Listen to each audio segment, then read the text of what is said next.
देखिए गाइस, ये ऐतिहासिक चीज़ दिखाता हूँ इंडिया की जो होती है। देखिए, राजस्थान का ट्रक है। हमारे बहुत प्यारे देश, प्यारे लोग, जो एडवांस जो सिटीज़ हैं नॉर्थ ईस्ट की, काफ़ी ज़्यादा डेवलप हो चुकी हैं और लोग काफ़ी ज़्यादा ट्रैवल कर रहे हैं। अच्छा, यहाँ से ये रोड बंद है और अब पता नहीं यहाँ से क्या सोल्यूशन निकालना पड़ेगा। स्कूल वूल नहीं भेजते इसको? स्कूल भी भेजो, अच्छा है अगर पढ़ लिख लेगा ना काम के साथ साथ। सो गुड मॉर्निंग गाइस और जय हिंद। अभी आपको अपडेट दे देता हूँ मैं कश्मीर से कन्याकुमारी का। ये सुबह सुबह मेरी बाइक है और सामान रेडी है। सुबह के बज रहे हैं लगभग 10 और अभी बताऊंगा कि अभी तक पूरी जर्नी में क्या हुआ है। आपको पूरी डिटेल में अभी क्लियर करता हूँ।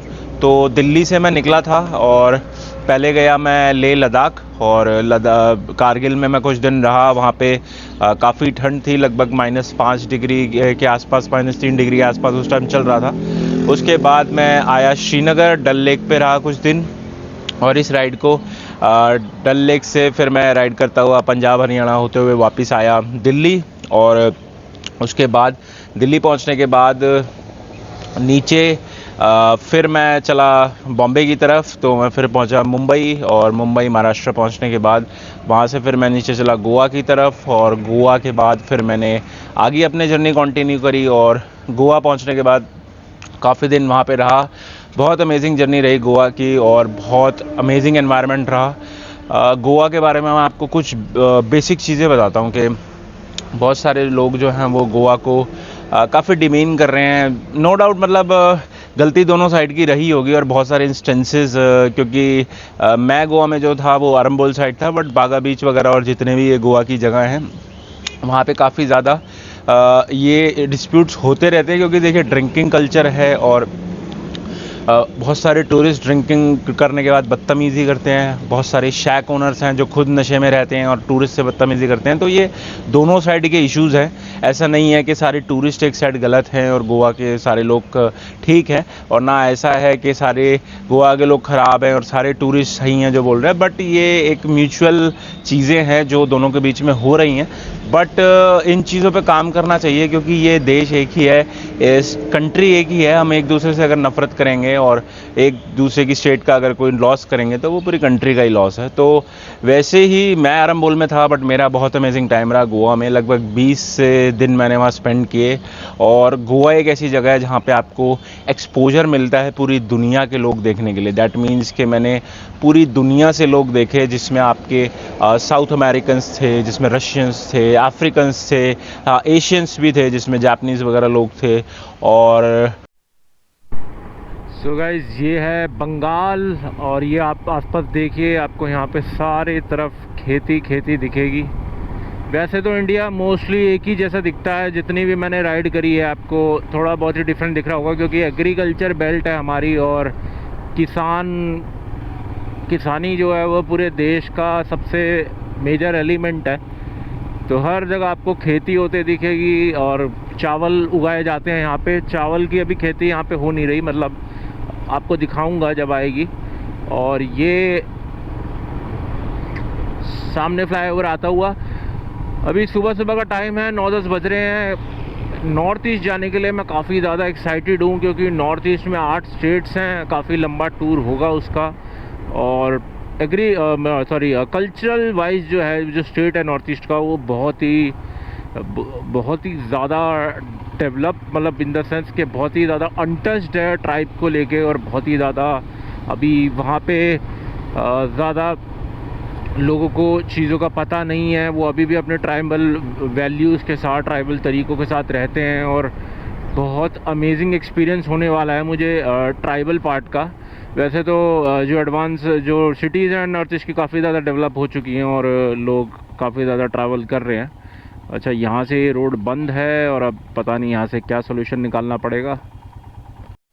यहाँ से नज़ारा देखिए, ये जा रही है ट्रेन और नीचे नदी है, और इस हाईवे पे मुझे उल्टा चलना पड़ रहा है, क्योंकि हाईवे उधर से देखिए कितनी ब्यूटीफुल नदी है बंगाल की। और यहाँ से ट्रेन जाती हुई, बहुत ही ब्यूटीफुल नज़ारे। अभी इस हाईवे पे मुझे उल्टा चढ़ना पड़ रहा है, क्योंकि ये हाईवे आगे से बंद कर रखा है।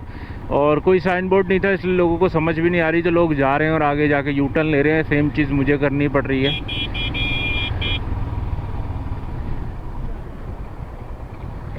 आप इधर आगे से नहीं जाएगा यू टर्न, आगे से यू टर्न नहीं है, जाएगा ना? Thank you. तो इस तरीके से लोग जो हैं वो मदद करने आ जाते हैं। अच्छा, ज़्यादातर लोग तो एक्साइटेड बहुत हो जाते हैं। एक दिल्ली से कोई यूट्यूबर आया है, दिल्ली से कोई शूट कर रहा है, और दिल्ली नंबर देख के पहले तो हैरान हो जाते हैं। इस ट्रिप पे सबसे ज़्यादा मेरे साथ यही हुआ है, लोग दिल्ली नंबर देख के इतना हैरान हो जाते हैं, और उसके बाद फिर लोग आके इंटरेक्ट करते हैं, मिलते हैं, वो बहुत अच्छी फीलिंग है। तो इंडिया में इस चीज़ का आपको बहुत बड़ा एडवांटेज है कि आपको लोग इतने प्यारे और इतने, और हर स्टेट के, हर जगह आप जाइए, हर स्टेट के लोग आपको प्यारे इतने मिलेंगे, इंटरेक्शन करते मिलेंगे। तो बहुत अमेजिंग एक्सपीरियंस रहता है उस चीज़ का। बट ये हाईवे इन्होंने बंद किया हुआ है, इनको इस तरफ से भी बंद करना चाहिए, क्योंकि इस तरफ से जहाँ से मैं हाईवे से आया था पूरा खुला हुआ था, और वो थोड़ा कंफ्यूजन क्रिएट कर देता है राइडर के दिमाग में, कि क्योंकि मुझे भी समझ नहीं आया कि हाईवे बंद हो रखा है। यहाँ से देखिए इसका यू टर्न है। तो ये बड़ी इंटरेस्टिंग सी चीज़ें हैं जो हाईवेज़ पे होती रहती है। But thanks to this guy, ये मुझे नेविगेट करने की कोशिश कर रहा था। और अब यहाँ से हम चलते हैं दूसरी तरफ। ये देखिए गाइस, ये ऐतिहासिक चीज़ दिखाता हूँ इंडिया की जो होती है। देखिए राजस्थान का ट्रक है, हमारे बहुत प्यारे देश, प्यारे लोग। राजस्थान मेरा फेवरेट स्टेट है इंडिया में, मतलब जो टॉप 2-3 अगर मैं कहूँगा तो राजस्थान का जो हॉस्पिटैलिटी और मतलब इतना प्यारा स्टेट है राजस्थान। कोई भी राजस्थान का मुझे मिलता मैं सेम ही बात कहता हूँ। और ये बब्बू मान की फ़ोटो है, ट्रक पे लगी हुई है। My wife is very strict.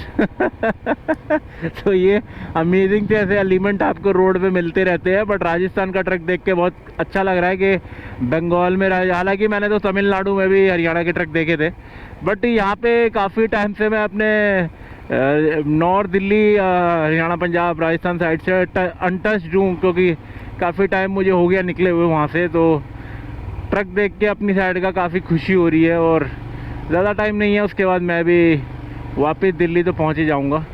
तो ये बहुत अच्छा अमेजिंग एक्सपीरियंस रहा। और अभी मैं आपको ऐसे नदी दिखा रहा था कि ये देखिए, ये देखिए बहुत सुंदर नदी, ब्यूटीफुल। सुबह सुबह बंगाल की इतनी भारी नदी, और इतना अमेजिंग इसका लुक आ रहा है, इतना अच्छी हवा चल रही है इसके आसपास। इसका सेम जो टेक्सचर है, ये ऐसा सेम सुंदरबंस के पास भी मुझे सारा एरिया मिला था, और सेम इस तरीके से ये पूरा रीजन बना हुआ है। Amazing experience. तो गाइस अभी चाय का ब्रेक, और फाइनली अब मैं यहाँ पे लूँगा चाय का सुबह सुबह ब्रेक, क्योंकि काफ़ी देर बाइक भी चल गई है, और सामान थोड़ा एडजस्टमेंट में इशू आ रहा है, तो थोड़ा सामान भी एडजस्ट करना पड़ेगा अभी।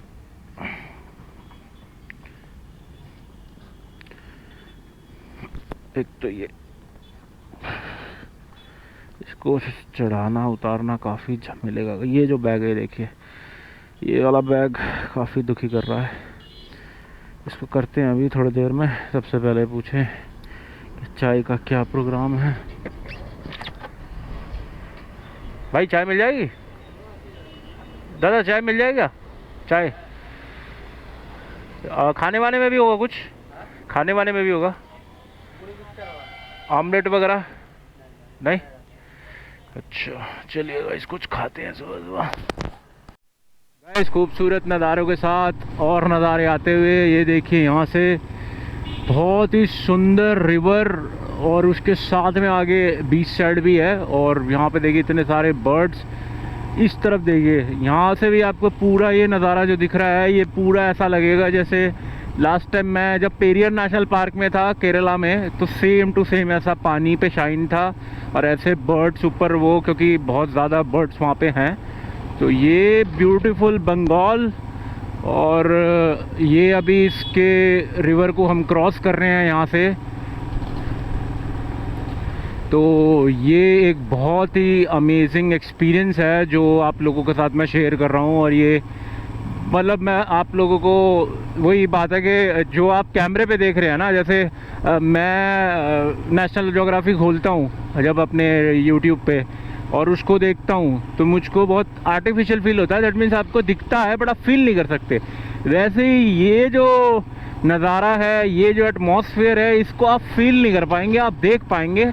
तो इसलिए ट्रैवलिंग बहुत ज़रूरी है कि चीज़ों को महसूस करना। यहाँ की जो अभी हवा है, यहाँ की जो स्मेल है पानी की, और ये जो सामने इतने बड़े बड़े आपके ब्रिज बने दिख रहे हैं, ये मैं अपनी आँखों से देख रहा हूँ। तो इसलिए बहुत बड़ा मेजर एलिमेंट है कि आप लोग ट्रैवल करें, ट्रैवलिंग में इंटरेस्ट लें, ट्रैवल में चाहे थोड़ा बहुत ही करें, आसपास करें, सस्ता ट्रैवल करें। और सबसे बेस्ट ऑप्शन है आप ट्रेन बस का यूज़ करें, लोगों से मिलें, इंटरेक्ट करें। मैंने भी काफ़ी बसेस में ट्रैवल किया है। बाइक राइडिंग करने से पहले मैं साउथ इंडिया की बहुत बसों में घूमा हूँ। बैंगलोर से केरला बस में गया हूँ, केरला से तमिलनाडु। बसेस में घूमने का भी अलग ही मज़ा है। इनफैक्ट रेलवेज़ के मुकाबले मैं बोलूँगा कि आप बस की जर्नी स्टार्ट कीजिए। उसका मेजर रीज़न मैं आपको बताता हूँ। और ये देखिए हमारे जवान खड़े हैं यहाँ पे, फोर्स खड़ी हुई है। और ये है हमारी, जहाँ तक मुझे लग रहा है CISF या CRPF में से कोई एक थी। और जब भी आपको जवान दिखें तो सैल्यूट ज़रूर करें उन्हें। और जो एलिमेंट मैं खैर आपको बता रहा था, टॉपिक से नहीं हटता, कि बसेस में ट्रैवल कीजिए और मतलब कोशिश कीजिए कि आप बस में ट्रैवल करें, कार में करें, ट्रेन में करें, फ़्लाइट में करें, साइकिल पे करें, पैदल करें। पर ट्रैवलिंग ने जो जितना मुझे सिखाया है और जितना ट्रैवलिंग ने मुझे एक्सपीरियंस दिया लाइफ का, क्योंकि जब तक आप अपने गांव शहर के अंदर ही रहते हैं, आप गधे घोड़े की ज़िंदगी जी रहे होते हैं, आपको कुछ नहीं पता होता कि आपको बाहर के लोगों से कैसे मिलना है, बाहर की दुनिया कैसे दिखती है। तो चाहे भले ही आप साल में 10 दिन भी करें, बट आप मेक श्योर कि आप ट्रैवल करें, क्योंकि ट्रैवल हमारे स्कूलों से बहुत ज़्यादा एजुकेशन आपको देता है। हमारे स्कूलों का जो वैसे भी सर्कुलर है, सिलेबस है, वो पूरे दुनिया में उसकी बहुत निंदा की जाती है। और बहुत सारे ऐसे सब्जेक्ट्स हैं जिनकी ये देखिए यहाँ से पूरा का पूरा ये ब्राउन कलर का, ये शायद पानी पूरा सूख गया इसके ऊपर। तो इस वजह से मुझे वहाँ से लग रहा था कि ये सैंड साथ की है, पर ये एक्चुअली पानी सूख गया नदी से। और यहाँ की तरफ पूरा है, और यहाँ से आपको नीला नीला आसमान सुबह सुबह दिख रहा है। तो जो मैं बता रहा था कि ट्रैवल इसलिए मेक श्योर कि आप ज़रूर कीजिए। और आपको ट्रैवलिंग में बहुत ज़्यादा इंटरेस्ट लेना पड़ेगा, क्योंकि आपको बहुत कुछ सीखने को मिलता है। और ये एलिमेंट्स जो हैं ये बहुत मेजर रोल प्ले करते हैं आपकी ट्रैवलिंग में। आपको बहुत कुछ समझने को मिलता है, और स्पेशली जब आप अकेले, और अगर आप लाइफ में बहुत कुछ सीखना चाहते हैं तो आप मेक श्योर एक बार अकेले ट्रैवल कीजिए। आप खुद को संभालना सीखेंगे, आप पेरेंट्स के ऊपर डिपेंडेंसी ख़त्म करेंगे। और इसलिए अगर आप देखें कि पूरी दुनिया में बच्चे फ़ॉरेन में 15-15, 16-16 साल की उम्र में घर से निकल जाते हैं और दूसरी कंट्रीज ट्रैवल करते हैं, उसका रीज़न ये नहीं है कि उनके पास पैसा है और उनके पास बहुत डेवलप कंट्री है तो वो ये चीज़ कर सकते हैं, हम ये चीज़ नहीं कर सकते। ऐसा बिल्कुल नहीं है। आप भी अगर ट्रैवल करना चाहते हैं तो ट्रैवल आप फ्री में, बड़े बड़े ऋषि मुनि और बड़े बड़े साधुओं ने पूरी भारत को ट्रैवल करा है पैदल चल के। और अगर आपको ये है कि आप थोड़ा ढंग से करना चाहते हैं तो जब आप पैसा कमाना शुरू कर दें तब आप ट्रैवल शुरू कर सकते हैं। बट मेक श्योर गाइस कि आप ट्रैवल करें, जितना हो सके अपने करियर पे फोकस करें, पर साथ साथ ट्रैवल ज़रूर करें। अगर जो बच्चे डिफेंस की तैयारी कर रहे हैं, एग्ज़ाम्स दे रहे हैं, वो कुछ साल वेट कर लें, और जब उनका एग्ज़ाम निकल जाता है या फिर वो कोई जॉब ज्वाइन कर लेते हैं, उसके बाद ट्रैवलिंग शुरू कर सकते हैं। और स्कूल के बच्चे तो जितना हो सके करें, क्योंकि ये स्कूल और कॉलेज आपका टाइम है। अगर आप किसी तैयारी में नहीं हैं तो आपके पास बहुत अच्छा अपॉर्चुनिटी है कि 11th-12th में, क्योंकि जब मैं था तो मैं स्कूल ट्रिप्स पे जाता था, जयपुर जाता था, नैनीताल जाता था, इन सारी जगहों पे मैं बचपन में घूम लिया था। और इसी वजह से ये बहुत सारी एक्सपीरियंसेस हैं। बहुत सारे जो यंग बच्चे हैं उनके लिए मेरे एक्सपीरियंसेस और उनके लिए चीज़ें मैं इसलिए बता रहा हूँ कि आप आगे जब दुनिया में आगे बढ़ेंगे जाएंगे तो आपको दुनिया में कैसे रहना है, कैसे ट्रीट करना है। क्योंकि जैसे बचपन में हम भी थे कि जहाँ देखा यहाँ कूड़ा फेंक दिया, वहाँ कूड़ा फेंक दिया, 2-3 दोस्त साथ में हैं तो इसको गाली बक दी, उसको गाली बक दी और मजाक मस्ती कर रहे हैं, दूसरों को गालियाँ बक रहे हैं। ये सब हमने भी बहुत किया क्योंकि हमें भी समझ नहीं थी। पर जब हमने दुनिया देखनी शुरू करी, लोगों से मिलना शुरू करा, समझना शुरू करा, तो समझ आया कि कितनी भाषाएं हैं हमारे देश में, कितनी नदियां हैं, कितने समुंदर हैं, कितने पहाड़ हैं, कितने कल्चर हैं, कितने तरीके का खाना है। और ये देश इतना डाइवर्स होने के साथ भी पिछले 70 साल से एक साथ टिका हुआ है और एक ही संविधान के अंदर चल रहा है। ये सबसे बड़ी बात है क्योंकि अगर आप इसकी डाइवर्सिटी देख लेंगे, जो मैंने अभी इस ट्रिप पे देख ली, तो आपका दिमाग पागल हो जाएगा। अभी तो मैं नॉर्थ ईस्ट जा रहा हूँ जहाँ पे अभी इतना डाइवर्स होने वाला है कि वहाँ पे मैं आपको ट्राइब्स दिखाऊंगा और सारी चीज़ें दिखाऊंगा, वो इतना डिफरेंट है। फिर आप तमिलनाडु के लोगों को देखिए कि इतना डिफरेंट उनका लहजा है, फिशरमैन बेल्ट इतनी डिफरेंट है, वहाँ की प्रथाएं, पंजुली देवा, गुलिगा देवा, भगवान वहाँ की धरती, वहाँ का खाना। तो डिपेंडेंसी जो है मछली पे बहुत है, इसलिए बहुत सारे एलिमेंट है हमारे देश में। सो मेक श्योर कि आप ट्रैवल करते रहें एंड चीज़ें एंड लर्निंग का प्रोसेस जो है वो कंटिन्यू करते रहें। एंड फार मोर बेटर कि आप अपना जो महत्वपूर्ण पैसा है उसको एक्सप्लोरेशन में लगाएं, जब बल्कि उसको क्लब में और शराब पीने में। और मैं दोनों जेंडर के लिए ये बात कह रहा हूँ कि बहुत सारे लोग, लड़के और लड़कियाँ, एक दूसरे के ऊपर बहुत पैसा वेस्ट करते हैं, चाहे वो रिलेशनशिप हो चाहे वो। बट अगर आप यंग हैं तो आपको कोई गारंटी है नहीं किसी चीज़ की। तो मेक श्योर आप ट्रैवलिंग में ज़रूर थोड़ा इन्वेस्ट करें and make sure that you keep enjoying your life. कितना हो गया भैया इसका? 490। तो डिस्काउंट कर दो यार। हमारा मजदूर लेके। वो मैं समझ गया, पर कुछ इस पर डिस्काउंट कर दो ना थोड़ा। 400 कर दूं? 400 कम हो जाएगी भैया, 150 रुपये कम हमारा। बैरिंग कितने का है इसके? बैरिंग कितने का है? 350। बैरिंग आपका पड़ गया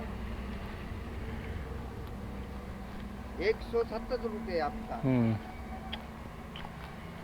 एक का 170 रुपये। कोई नहीं, थोड़ा सा कर लो। हाँ तो कोई भी 450 कर देता हूँ। चलो नंबर लगाना पड़ेगा। आप एक बार नंबर बता दो। नंबर चेक कर लो।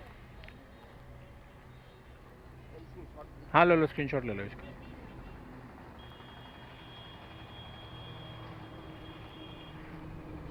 वो तो अच्छा हुआ बाइक दिखा ली, अगर रास्ते में दिक्कत आ जाती तो बहुत बड़ा पंगा हो जाता। ये बैरिंग जो है अगर ये टूट जाता बाइक के चलते चलते तो एक्सीडेंट भी हो सकता था। इसलिए मैंने कहा बाइक जैसे जैसे मूव कर रही है ना, तो मैं क्या एक बार चेक करा लूँ। अब चलाओ, कोई दिक्कत नहीं होगा। अब तो सही हो गया ना। अब भैया आपकी रहमत है, आपने काम आपको आता था, वरना यही दिक्कत थी मुझे कि काम समझ नहीं आता लोगों को ना। अब ये जो बैरिंग है ये वाला यहाँ से पूरा चेंज हुआ है ना, अब दिक्कत नहीं देगी। अब ये मैं चला भी तरीके से तसल्ली से लूँगा। मेन काम तो छोटे को आता है ज़्यादा। इसको कितने साल हो गए काम करते हुए? 3 ही महीने हुए हैं। काम तो बहुत तेज़ी से करता है ये। बड़ा गाड़ी कर लेगा ये, गाड़ी आप चला लेगा। स्कूल वूल नहीं भेजते इसको? स्कूल भी भेजो, अच्छा है अगर पढ़ लिख लेगा ना काम के साथ साथ। 6 घंटा स्कूल चल। गरीब आदमी ये तो आए हमारा यहाँ से, बर्धमान से आए हैं। अच्छा, काम सीखने। चलो काम तो सीख ही ले, स्कूल जाए ना जाए पर हाँ, कुछ तो आ ही जाए, है ना। तो गाइस ये अच्छा भैया, थैंक यू। तो गाइस लकीली आज किस्मत बहुत अच्छी थी। अभी जो मैंने बाइक ठीक करवाई है, जैसे मैं आप लोगों को बता रहा था कि जो पीछे का जो बैरिंग था वो टूट गया था बाइक का, और वो बैरिंग मैंने ठीक करवाया है। और अगर वो बैरिंग व्हील जो है पूरा आगे पीछे हो रहा था, अगर वो बैरिंग टूट जाता तो आज बहुत मेजर एक्सीडेंट हो जाता। बट जिस मैकेनिक भाई ने मदद की और बाइक रिपेयर की, बहुत बहुत शुक्रिया उनका। क्योंकि अगर मैं भाई साहब ग्रीनरी और नज़ारे देखिए, क्या मस्त ग्रीन। ये देखिए इधर पूरा जो बंगाल है वो अब और हरा और फॉरेस्ट्री होता जा रहा है। अच्छा सिलीगुड़ी के मैं थोड़ा सा पास हूँ, 150 किलोमीटर बचा है। और धूपगुड़ी करके एक जगह है जहाँ पे मुझे आज जाना है। तो धूपगुड़ी और सिलीगुड़ी जो कि मतलब थोड़ा सुनने में सेम है, बट मेरा सिलीगुड़ी जाना नहीं है, मेरा गुवाहाटी जाना है। तो धूपगुड़ी में स्टे लूँगा। और ये पूरा जो आपको दिख रहा है ये सिलीगुड़ी का नेशनल हाईवे 12 है। अब मैं थोड़ा आपको नेशनल हाईवे के बारे में बता देता हूँ। कोलकाता से सिलीगुड़ी गुवाहाटी में, वैसे तो कोलकाता से सिलीगुड़ी का सीधा नेशनल हाईवे 12 है जो हमारे national highway authority of India ने बनाया है। और अगर आप हाईवेज़ की क्वालिटी देखें कि बंगाल में भी सिलीगुड़ी जाने के लिए इतना टॉप क्वालिटी का हाईवे है। और जो बनाया गया है रोड जो है अच्छे मटेरियल का रोड है। और इस रोड से टायर गर्म नहीं होता है। तो मेजरली जो इंडिया के रोड अब बन रहे हैं वो सीमेंटेड नहीं है, क्योंकि पहले जो रोड सीमेंटेड यूपी में काफ़ी बने थे उनसे टायर ब्लास्ट के बहुत इशू आ रहे थे।